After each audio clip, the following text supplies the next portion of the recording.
বঙ্গভূমি news, সবুজের পান্তদেশে গ্রাম বাংলার প্রতিধ্বনি।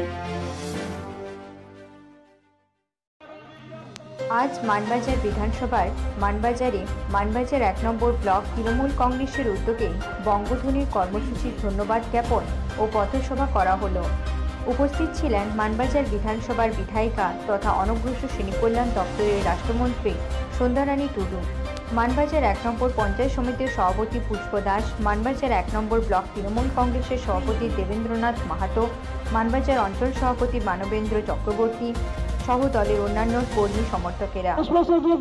উন্নয়নের বার্তা আমরা সেই স্মার্ট কার্ডের মাধ্যমে প্রতিটি ঘরে ঘরে উন্নয়নের বার্তা আমরা পৌঁছে দিয়েছি। প্রত্যেককে সবাই পেয়েছে। আমাদের গ্রামে যার যেটা দরকার, আমাদের মাননীয় মুখ্যমন্ত্রী মমতা বন্দ্যোপাধ্যায় 10 বছরের মধ্যে যে প্রকল্প উন্নয়নের মাধ্যমে।